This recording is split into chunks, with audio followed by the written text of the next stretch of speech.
Dois irmãos, um rio, uma escolha. Pedro e Miguel desembarcaram juntos no Seringal Santo Antônio, em março de 1892. Tinham vindo do Ceará, fugindo da seca, acreditando nas promessas de riqueza que os recrutadores faziam. Pedro tinha 24 anos, Miguel tinha 22, e ambos juraram que nunca se separariam. Somos irmãos, Pedro disse na primeira noite, deitados no chão de barro do galpão. Vamos trabalhar juntos, pagar a dívida juntos e voltar para casa juntos. Miguel concordou. Juntos, sempre. Mas 3 anos depois, em uma noite de lua cheia, Miguel desapareceu. Pedro acordou e a rede ao lado estava vazia. As ferramentas de Miguel tinham sumido, e na margem do rio havia marcas de canoa. Miguel havia fugido. Pedro sentiu uma raiva tão grande que quase não conseguia respirar. Covarde, ele sussurrou. Ele me abandonou. Mas Miguel não chegou longe. Foi capturado 3 dias depois, a 50 quilômetros rio abaixo. Trouxeram ele de volta acorrentado. E o que fizeram com ele serviu de exemplo para todos os outros que pensavam em fugir. Pedro viu tudo e decidiu que nunca tentaria escapar. 40 anos depois, em 1935, Pedro, agora um homem velho, quebrado, viúvo, recebeu uma carta. Era de Manaus, de um advogado. Dizia: Miguel Alves da Silva faleceu em 15 de janeiro de 1935. Deixou instruções para que esta carta fosse enviada ao irmão Pedro. Pedro ficou paralisado. Miguel, vivo por 40 anos. Ele abriu a carta anexa, escrita pela mão trêmula de Miguel dias antes de morrer. E o que leu mudou tudo o que ele pensava saber sobre aquela noite de 1895. Esta é a história de 2 irmãos, 2 destinos, e uma verdade que demorou 40 anos para ser revelada. Bem-vindo a Vozes do Seringal. Eu sou seu narrador nesta jornada pelas histórias esquecidas do Brasil. Você já ouviu falar sobre o ciclo da borracha? Sabe dos barões que enriqueceram, do Teatro Amazonas que foi construído com ouro europeu. Mas ninguém te contou sobre as escolhas impossíveis que os trabalhadores enfrentavam. Ficar ou fugir, aceitar a escravidão por dívida ou arriscar a vida tentando escapar, confiar no sistema ou desafiar o patrão. Essas não eram escolhas fáceis. Eram escolhas entre 2 tipos de morte: a morte lenta da escravidão ou a morte rápida da fuga fracassada. Durante o ciclo da borracha, milhares de homens tentaram fugir dos seringais. A maioria foi capturada. Muitos foram mortos como exemplo. Alguns conseguiram escapar, mas pagaram um preço que ninguém vê: a culpa de ter deixado outros para trás. Hoje, vamos contar a história de 2 irmãos que fizeram escolhas diferentes. Um ficou, outro fugiu. E ambos passaram 40 anos acreditando que o outro estava morto. Até que uma carta revelou a verdade. Se você já teve que fazer uma escolha impossível na vida, esta história vai te tocar profundamente. Fique conosco até o final, porque o que você vai descobrir vai te fazer questionar. Qual teria sido a escolha certa? Spoiler: não havia escolha certa. Porque as histórias que não contamos são aquelas que se repetem. Pedro e Miguel Alves da Silva nasceram em uma pequena fazenda no interior do Ceará. Pedro em 1868, Miguel em 1870. Eram filhos de um agricultor pobre chamado Joaquim e de uma mulher forte chamada Maria. Aquele tipo de mulher que mantinha a família unida mesmo quando não havia comida na mesa. Cresceram juntos, brincaram juntos, trabalharam juntos na lavoura do pai desde os 5 anos de idade. E quando a mãe morreu em 1885, de febre amarela, diziam, mas na verdade foi de exaustão, os 2 juraram cuidar um do outro. Somos irmãos, Pedro disse no dia do enterro com 17 anos, segurando a mão de Miguel que tinha 15. Não importa o que aconteça, nunca vamos nos separar. Miguel, com lágrimas nos olhos, concordou. Nunca. Nos anos seguintes, a vida no Ceará ficou cada vez mais difícil. A seca de 1888 matou metade das plantações. A seca de 1889 matou a outra metade. O pai deles, Joaquim, tentou resistir, mas em 1890 ele também morreu. não de doença, mas de desistência. Simplesmente parou de comer, parou de falar e uma manhã não acordou mais. Pedro e Miguel ficaram sozinhos. 2 irmãos, 22 e 20 anos, sem terra, sem família, sem futuro. Foi então que os recrutadores chegaram. Eles vinham de Fortaleza com promessas brilhantes. Venham para a Amazônia. A borracha vale ouro. 5 anos de trabalho e vocês voltam ricos. Passagem de graça. Comida garantida. Pedro era cético. Parece bom demais para ser verdade. Mas Miguel era sonhador. E se for verdade, Pedro? E se for nossa única chance de sair da miséria? Pedro olhou ao redor. Olhou para a terra seca. Olhou para a casa de pau a pique desmoronando. Olhou para o túmulo dos pais. E percebeu. Não havia mais nada ali para eles. Está bem, ele disse, mas vamos juntos e voltamos juntos. Juntos, Miguel prometeu. Em fevereiro de 1892, embarcaram em um vapor no porto de Fortaleza, junto com outras 300 pessoas. A viagem foi brutal. 15 dias em um navio superlotado, com comida racionada, água contaminada e doenças se espalhando. Mas Pedro e Miguel sobreviveram, porque tinham um ao outro. Quando alguém estava doente, o outro cuidava. Quando alguém estava desesperado, o outro consolava. Quando a fome apertava, dividiam a comida. Somos sortudos, Miguel disse uma noite deitado no chão do porão. Pelo menos temos um ao outro. Pedro concordou. Muita gente aqui está sozinha. Nós temos sorte. Chegaram ao Seringal Santo Antônio, em março de 1892. O patrão, um coronel gordo e suado chamado Antônio Rodrigues, os recebeu com um sorriso falso e um caderno de dívidas. Bem-vindos, rapazes. Vocês me devem R$ 500 pela passagem, R$ 200 pelo adiantamento, R$ 300 pelos suprimentos que vou fornecer. Total, e R$ 1.000 cada. Trabalhem bem e em 3 anos pagam tudo. Pedro e Miguel ficaram chocados, mas disseram que a passagem era de graça. Era de graça no papel. O coronel sorriu. Mas alguém precisa pagar o navio, e esse alguém é você. Agora vão trabalhar. Nos primeiros meses, Pedro e Miguel trabalhavam lado a lado. Acordavam às 4h da manhã. Caminhavam 2 horas até a área de seringueiras que lhes foi designada. Cortavam centenas de árvores por dia. Coletavam o látex. Voltavam ao anoitecer exaustos, sujos, com as mãos sangrando. A comida era escassa. O pagamento era ilusório, porque tudo o que ganhavam era imediatamente descontado pelas despesas que o coronel cobrava. Comida, ferramentas, roupas, remédios. A dívida nunca diminuía, apenas aumentava. É uma armadilha, Pedro sussurrou uma noite. Nunca vamos sair daqui. Miguel, sempre mais otimista, tentou acreditar. Talvez se trabalharmos mais duro. Trabalhar mais duro só aumenta a dívida. Quanto mais você produz, mais eles cobram.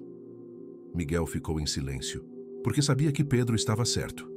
No final do primeiro ano, a dívida de Pedro havia aumentado para R$ 1.200. A de Miguel, R$ 1.150.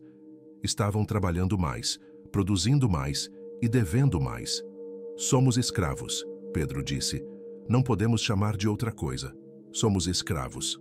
Miguel odiava aquela palavra, mas não conseguia discordar. No segundo ano, viram um homem tentar fugir. Seu nome era João. Ele construiu uma jangada improvisada e tentou descer o rio à noite. Foi capturado 2 dias depois. Trouxeram ele de volta acorrentado. E o que fizeram serviu de aviso para todos os outros.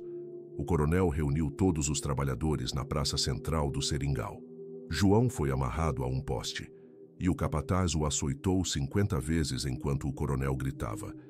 Isto é o que acontece com quem tenta fugir. João gritou por 30 chicotadas. Depois desmaiou. Depois morreu.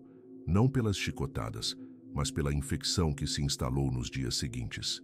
Pedro e Miguel assistiram tudo em silêncio. E naquela noite, deitados no galpão, Miguel sussurrou. Pedro, promete uma coisa. O quê? Promete que nunca vamos tentar fugir. Promete que vamos ficar juntos aqui, trabalhar e um dia sair pela porta da frente, livres. Pedro ficou em silêncio. porque ele já estava pensando em fugir. Mas vendo o medo nos olhos de Miguel, ele mentiu. Prometo, nunca vamos tentar fugir. Miguel sorriu aliviado. Obrigado, irmão. Mas Pedro sabia. Aquela promessa não duraria para sempre. No terceiro ano, algo dentro de Miguel mudou. Ele ficou mais quieto, mais distante. Parava de trabalhar no meio do dia e ficava olhando para o rio, como se estivesse calculando algo. À noite, em vez de dormir, ficava acordado olhando para o teto de palha do galpão. O que está acontecendo? Pedro perguntou. Nada. Miguel, somos irmãos. Eu sei quando algo está errado. Miguel hesitou. Depois sussurrou. Pedro, quantos anos mais vamos ficar aqui? Não sei. Já são 3 anos. A dívida não diminui, só aumenta. E se ficarmos aqui para sempre? E se morrermos aqui, como João, como tantos outros? Miguel, você me fez prometer que não íamos tentar fugir. Eu sei, mas e se houver outra forma? Não há outra forma. Miguel ficou em silêncio. Mas Pedro já sabia. O irmão estava pensando em fugir. E 3 meses depois, em uma noite de lua cheia, em junho de 1895, Miguel desapareceu. Pedro acordou ao amanhecer e a rede ao lado estava vazia. As ferramentas de Miguel haviam sumido e na margem do rio havia marcas de canoa. Pedro sentiu como se alguém tivesse arrancado metade de sua alma. Ele me deixou. Pedro sussurrou incrédulo. Ele me deixou. A raiva veio em seguida. Raiva por ter sido abandonado. Raiva por Miguel ter quebrado a promessa. Raiva por estar sozinho. Mas junto com a raiva veio o medo. E se eles o pegarem? 2 dias depois, a resposta veio. Trouxeram Miguel de volta acorrentado. Miguel foi capturado a 50 quilômetros rio abaixo, em uma vila chamada São Gabriel. Ele havia remado por 2 dias e 2 noites sem parar, tentando chegar a Manaus. Mas não conhecia o rio. Não sabia onde estavam as correntezas perigosas. E na segunda noite, sua canoa virou em uma cachoeira. Conseguiu nadar até a margem, exausto e ferido. Tentou se esconder na mata, mas os capatazes já estavam atrás dele. O coronel Antônio sempre mandava caçar os fugitivos, porque deixar um escapar significava que outros tentariam também. Encontraram Miguel escondido em uma caverna, trêmulo, com febre, sem forças para resistir. Quando o trouxeram de volta ao seringal, Pedro estava trabalhando na floresta. Ouviu os gritos antes de ver o que estava acontecendo. Largou o balde de látex e correu até a praça central. E lá estava Miguel, acorrentado, sujo, com cortes profundos no rosto e braços, cambaleando mal conseguindo ficar em pé. Seus olhos se encontraram. E naquele momento, Pedro viu algo que jamais esqueceria. Vergonha. Miguel não estava com medo, estava com vergonha. Pedro, Miguel sussurrou. Eu...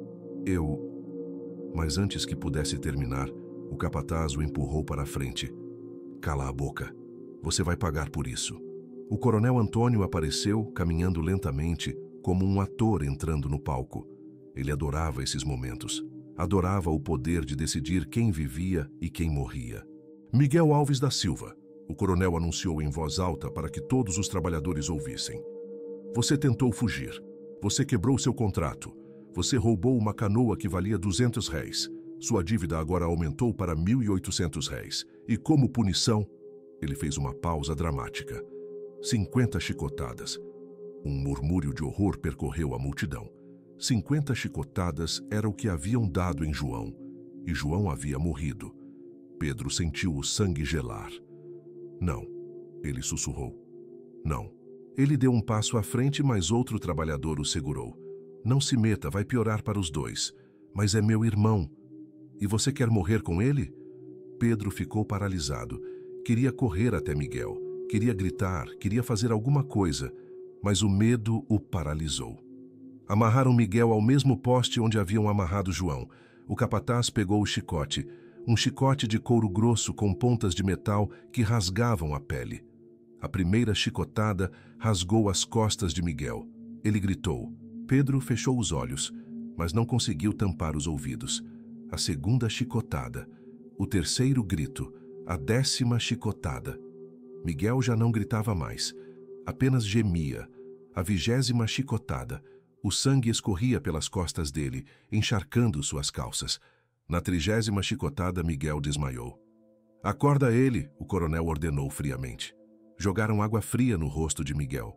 Ele acordou confuso, em agonia. Continua. As chicotadas continuaram. 40, 45, 50. Quando finalmente terminaram, Miguel estava pendurado no poste, inconsciente, as costas completamente dilaceradas. Parecia que alguém havia passado uma lâmina milhares de vezes. Solta ele, o coronel disse, e levem para o galpão. Se sobreviver, volta ao trabalho amanhã. Pedro correu até Miguel assim que o soltaram. Pegou o irmão nos braços, tão leve, tão quebrado, e o carregou até o galpão. Deitou Miguel de bruços em sua própria rede. As costas dele estavam em carne viva. O sangue não parava de escorrer. Miguel, Pedro sussurrou segurando a mão do irmão. Fica comigo, não morre. Por favor, não morre. Miguel abriu os olhos lentamente. Tentou falar, mas só conseguiu sussurrar. Perdão. Pedro. Perdão. Não fala. Guarda tua força. Eu tentei te levar junto. Mas você dormia e eu tive medo de acordar você e você me impedir. Pedro sentiu lágrimas escorrerem pelo rosto. Seu idiota, você deveria ter me acordado. Eu queria que você ficasse seguro. Seguro? Olha para ti. Olha o que fizeram contigo. Miguel tentou sorrir, mas só conseguiu uma careta de dor. Valeu a tentativa. Nos dias seguintes, Pedro cuidou de Miguel como pôde. Lavava as feridas com água do rio. Roubava pedaços de pano limpo para fazer curativos. Dividia sua comida, já escassa, com o irmão. Mas as feridas infectaram. Febre alta, delírios. Miguel gritava à noite, revivendo a fuga, a captura, as chicotadas. Pedro achava que o irmão ia morrer. Mas Miguel era forte, mais forte do que parecia. Depois de 2 semanas de agonia, a febre baixou. As feridas começaram a cicatrizar, deixando cicatrizes profundas e permanentes, mas cicatrizando. 3 semanas depois da captura, Miguel voltou ao trabalho. Mas algo nele havia mudado. Ele não falava mais, não sorria mais. Trabalhava mecanicamente como um autômato. E à noite, quando Pedro tentava conversar, Miguel apenas virava de lado e fingia dormir. Miguel, Pedro insistiu uma noite. Fala comigo, somos irmãos. Miguel ficou em silêncio por um longo tempo. Depois, sem virar para olhar Pedro, disse baixinho. Não somos mais irmãos. Pedro sentiu como se tivesse levado um soco no estômago. O que você está dizendo? Você me viu ser chicoteado. Você me viu quase morrer e não fez nada. Eu não podia fazer nada. Se eu tentasse te ajudar, eles fariam o mesmo comigo. Exatamente. Miguel finalmente virou para olhar Pedro. Seus olhos estavam vazios. Você escolheu sobreviver, eu não te culpo. Mas não finge que ainda somos irmãos, porque irmãos não abandonam um ao outro. Eu não te abandonei. Abandonou sim, e eu te abandonei quando fugi sem te acordar. Então agora estamos quites. Cada um cuida de si, e nunca mais falamos sobre isso. Pedro quis gritar, quis chorar, quis sacudir Miguel até ele entender. Mas não fez nada, porque no fundo sabia que Miguel tinha razão. Nos meses seguintes, Pedro e Miguel continuaram trabalhando lado a lado, mas não conversavam, não dividiam comida, não se ajudavam. Tornaram-se estranhos que por acaso compartilhavam o mesmo galpão. E Pedro sentia todos os dias o peso da escolha que havia feito. Sobreviver em vez de arriscar tudo pelo irmão. Foi a escolha certa? Ele nunca saberia. 5 anos se passaram. Pedro e Miguel continuaram no Seringal Santo Antônio, trabalhando nas mesmas áreas de seringa, dormindo no mesmo galpão, comendo a mesma comida miserável. Mas não eram mais irmãos. Eram apenas 2 homens que por acaso compartilhavam sobrenome e memórias. Pedro tentou várias vezes reconectar, tentou puxar conversa, tentou dividir comida, tentou fazer piadas como faziam quando eram jovens, mas Miguel não respondia. apenas virava de costas e fingia dormir. Em 1900, 8 anos após a chegada deles ao Seringal, aconteceu algo inesperado. O coronel Antônio morreu. Foi de malária, a mesma doença que matava os trabalhadores todos os dias. A ironia não passou despercebida. O homem que havia enriquecido com o sofrimento alheio morreu da mesma forma que suas vítimas. Seu filho, Antônio Rodrigues Júnior, assumiu o Seringal. E, ao contrário do pai, o filho não era cruel por prazer, era cruel por ganância. Ele olhou para os livros de contas e percebeu. Muitos trabalhadores estavam endividados há mais de 10 anos. E trabalhadores velhos produziam menos. Então ele decidiu limpar o estoque. Chamou todos os trabalhadores para a Praça Central e anunciou: quem tem dívida menor que R$ 800 pode ir embora. Considera-se perdoada. Um murmúrio de esperança percorreu a multidão. Pedro olhou para seu caderno de dívidas. R$ 850. Não qualificava. Miguel olhou para o dele. R$ 780. Qualificava. Seus olhos se encontraram pela primeira vez em anos, e Miguel compreendeu. Ele poderia ir embora, mas Pedro ficaria. Por um breve momento, Pedro viu algo nos olhos de Miguel. Remorso, talvez. Hesitação. Mas passou rápido. Vou embora, Miguel disse sem emoção. Pedro sentiu uma mistura de raiva e alívio. Então vai. Vou. Não precisa da minha permissão.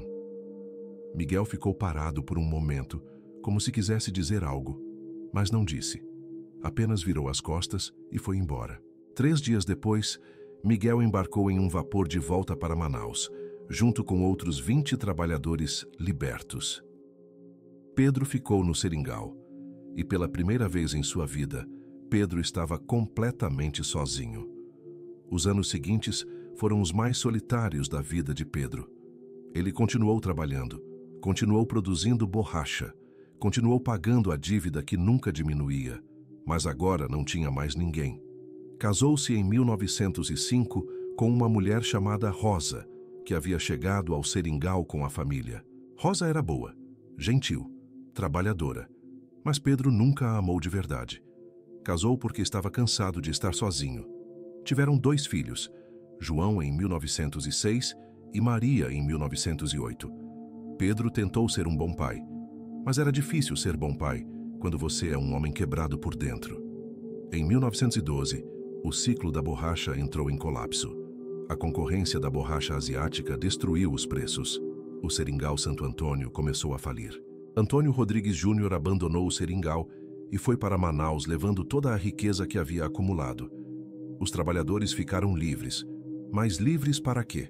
Não tinham dinheiro, não tinham para onde ir. A maioria ficou ali mesmo, tentando sobreviver com agricultura de subsistência. Pedro foi um deles. Ficou no Seringal abandonado com Rosa e os filhos. Construíram uma pequena roça, pescavam no rio, sobreviviam. Em 1920, Rosa morreu de malária. João morreu 2 anos depois de febre amarela. Maria foi a única que sobreviveu. E em 1928 se casou com um pescador e foi viver em outra vila. Pedro ficou sozinho novamente. Nos anos seguintes, Pedro envelheceu rapidamente. Ficou grisalho aos 50, curvado aos 55, quase cego aos 60. Passava os dias sentado na frente de sua casa, olhando para o rio, pensando em Miguel. Será que ele conseguiu? Pedro se perguntava. Será que ele teve uma vida melhor? Ele nunca soube.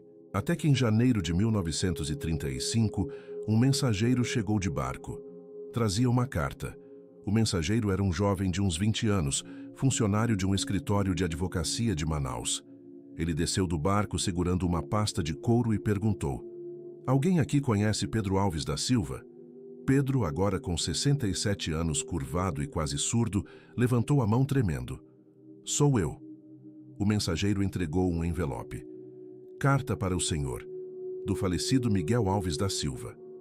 Pedro ficou paralisado. "Miguel falecido?" "Sim, senhor. Ele morreu há 2 semanas em Manaus. Deixou instruções para que esta carta fosse entregue ao senhor." Pedro pegou o envelope com mãos trêmulas. Seu nome estava escrito em caligrafia trêmula. a caligrafia de um homem velho e doente. O mensageiro esperou educadamente enquanto Pedro abria a carta, mas Pedro não conseguia ler. Sua visão estava muito ruim. Você pode ler para mim? Claro, senhor. O mensageiro pegou a carta e começou a ler em voz alta. Pedro, se você está lendo esta carta, significa que estou morto. E também significa que você ainda está vivo. Não sei se isso me deixa feliz ou triste. 40 anos se passaram desde aquela noite em que fugi. 40 anos desde que olhei para você dormindo e pensei, devo acordá-lo? Devo levá-lo comigo? E decidi não acordar, porque tinha medo que você me impedisse. Ou pior, que você viesse comigo e morresse tentando. Fui capturado. Você viu o que fizeram comigo. E depois disso me fechei. Virei as costas para você, te tratei como estranho. E quando tive a chance de ir embora, fui sem olhar para trás. Quero que saiba, não passei um único dia sem pensar em você. Cheguei em Manaus em 1900. Consegui trabalho como carregador no porto.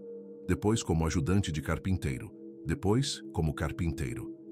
Me casei em 1905 com uma mulher chamada Teresa. Tivemos 3 filhos. Comprei uma casa pequena. Vivi uma vida normal. Mas nunca voltei ao seringal. Sabe por quê? Porque tinha medo. Medo de que você estivesse morto. Medo de que você me odiasse. Medo de que, ao te ver novamente, eu percebesse que minha fuga não valeu a pena. Que eu te abandonei por nada. Então fingi que você não existia. Contei aos meus filhos que era filho único. Nunca mencionei o Ceará. Nunca mencionei o seringal. Construí uma vida nova e fingi que a antiga nunca existiu. Mas você sempre existiu, Pedro. Sempre esteve na minha cabeça. Em cada aniversário. Em cada Natal. Em cada momento em que meus filhos riam. Eu pensava, Pedro também merecia isso. Pedro também merecia ser livre. Tentei te procurar várias vezes. Escrevi cartas, mandei mensageiros, mas ninguém sabia onde você estava. Ou se ainda estava vivo. Agora estou morrendo. Tenho câncer. Os médicos dizem que me restam dias, talvez semanas, e percebi que preciso fazer uma coisa antes de morrer. Pedir perdão. Perdão por ter fugido sem te acordar. Perdão por ter te tratado como estranho depois da captura. Perdão por ter te deixado sozinho quando tive a chance de sair. Perdão por nunca ter voltado. Não espero que me perdoe, mas preciso que saiba. Eu te amava, irmão. Ainda amo. Sempre amei. E se pudesse voltar no tempo, teria feito tudo diferente. Teria te acordado. Teria fugido com você. Teria morrido com você, se necessário. Porque irmãos não se abandonam. E eu te abandonei. Miguel. O mensageiro terminou de ler. Olhou para Pedro e viu lágrimas escorrendo pelo rosto enrugado do velho. Pedro não disse nada por um longo tempo. Apenas ficou ali, segurando a carta, chorando em silêncio. Depois sussurrou. Ele estava vivo, por 40 anos, e eu nunca soube. O senhor quer enviar uma resposta? O mensageiro perguntou gentilmente. Uma resposta? Pedro deu uma risada amarga. Para onde? Para o túmulo? Desculpe, senhor. Pedro olhou para o rio. O mesmo rio que Miguel havia descido 40 anos atrás. O mesmo rio que os separou. O mesmo rio que agora parecia tão vazio. Ele teve uma vida boa? Pedro perguntou. Pelo que sei, sim, tinha casa própria, filhos, netos, morreu em paz. Pedro assentiu devagar. Então valeu a pena. A fuga dele valeu a pena. E o senhor, senhor Pedro? O senhor teve uma vida boa? Pedro olhou ao redor. Para a casa caindo aos pedaços. Para a roça magra. Para o rio solitário. Para os 40 anos de solidão que havia vivido.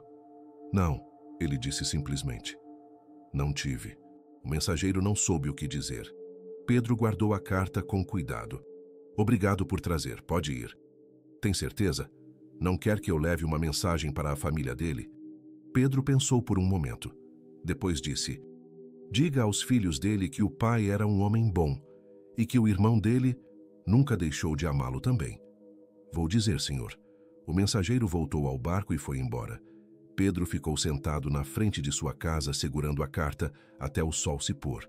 E pela primeira vez em 40 anos falou em voz alta: "Perdoado, Miguel, perdoado." Mas ninguém ouviu, porque Pedro estava sozinho, como sempre esteve. Pedro morreu 6 meses depois de receber a carta de Miguel.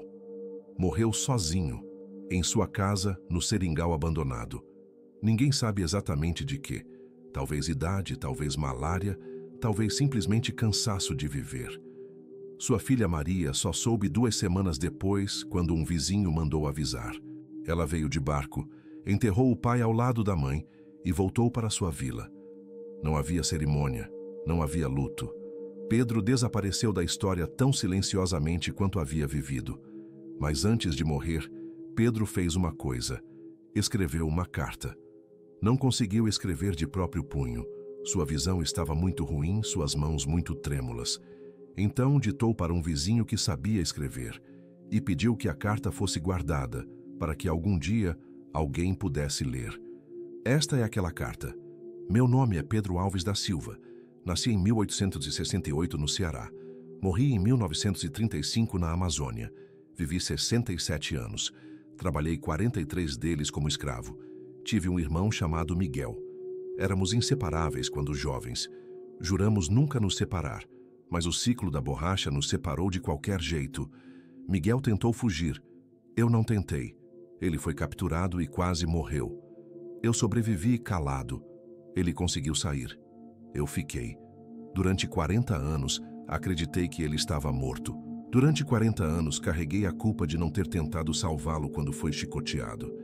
Mas descobri, dias antes de morrer, que ele estava vivo, que teve uma família, que foi feliz. E percebi algo. Nós dois fizemos escolhas. Miguel escolheu arriscar. Eu escolhi sobreviver. Ele sofreu, mas depois foi livre. Eu evitei o sofrimento, mas nunca fui livre. Qual foi a escolha certa? Não sei. Talvez ambas fossem certas. Talvez ambas fossem erradas. Porque no final, ambos perdemos. Perdemos 40 anos de irmandade. Perdemos a chance de envelhecer juntos. Perdemos a chance de criar nossos filhos como primos. O ciclo da borracha não apenas roubou nosso trabalho, roubou nossa família. Se alguém ler esta carta algum dia, quero que saiba: Miguel e eu existimos. Fomos irmãos, nos amamos, nos perdemos e nos encontramos tarde demais. Mas existimos. Pedro Alves da Silva. Essa carta foi encontrada em 1987 por um pesquisador de história oral da Amazônia, guardada em uma caixa de madeira na casa abandonada onde Pedro morreu. Foi publicada em um pequeno livro acadêmico que quase ninguém leu, mas a história de Pedro e Miguel é real. E é a história de milhares de irmãos, pais, filhos, amigos que foram separados pelo ciclo da borracha. Então, qual foi a escolha certa? Miguel escolheu arriscar. Foi capturado. Quase morreu, mas eventualmente conseguiu sair e teve uma vida melhor. Pedro escolheu sobreviver. Evitou o sofrimento das chicotadas, mas ficou preso pelo resto da vida. Ambos pagaram um preço. Ambos perderam algo insubstituível. E a verdadeira tragédia não é qual escolha foi certa. A verdadeira tragédia é que eles foram forçados a escolher. Forçados a escolher entre risco e segurança, entre liberdade e sobrevivência, entre irmãos e si mesmos. Porque o sistema do ciclo da borracha não dava escolhas reais, dava apenas ilusões de escolha. E qualquer escolha que você fizesse, você perdia. E hoje, isso ainda acontece? Sim, hoje, trabalhadores em carvoarias, em fazendas remotas, em construções clandestinas, enfrentam as mesmas escolhas impossíveis: ficar e aceitar a exploração, ou fugir e arriscar a vida, denunciar e perder o emprego, ou calar e sobreviver. As formas mudaram, mas a estrutura permanece. Então, o que fazemos com a história de Pedro e Miguel? Primeiro, lembramos: Pedro e Miguel existiram. Foram irmãos, sofreram, fizeram escolhas impossíveis e merecem ser lembrados. Segundo, reconhecemos: o ciclo da borracha não foi apenas sobre economia, foi sobre destruir famílias, sobre forçar pessoas a escolher entre amor e sobrevivência. Terceiro, agimos. Garantimos que ninguém mais seja forçado a fazer essas escolhas, que nenhum irmão precise escolher entre risco e segurança, que nenhuma família seja destruída por dívida. Pedro e Miguel merecem isso, e todos nós merecemos.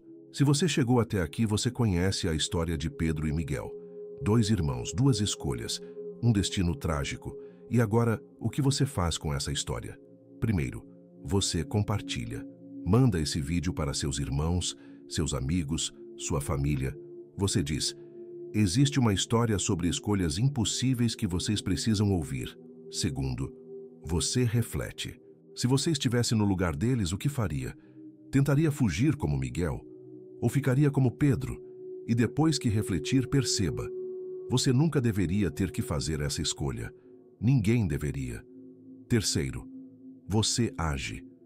Você apoia organizações que combatem trabalho escravo moderno. Você exige que empresas sejam responsabilizadas por exploração. Você garante que a história de Pedro e Miguel não se repita, porque ela ainda se repete. Hoje, agora, em 2025. Pedro e Miguel fizeram escolhas impossíveis e ambos perderam. Mas você pode garantir que eles não sejam esquecidos. Se essa história tocou você, inscreva-se no canal Vozes do Seringal e ative o sininho. Toda semana, contamos uma nova história esquecida do ciclo da borracha. Deixe seu comentário. Você teria feito a mesma escolha que Pedro ou Miguel? Alguém da sua família enfrentou escolhas impossíveis? O que você sentiu ao ouvir sobre os irmãos? Compartilhe este vídeo, porque as histórias que não são contadas são aquelas que se repetem. Pedro, Miguel, nós lembramos de vocês.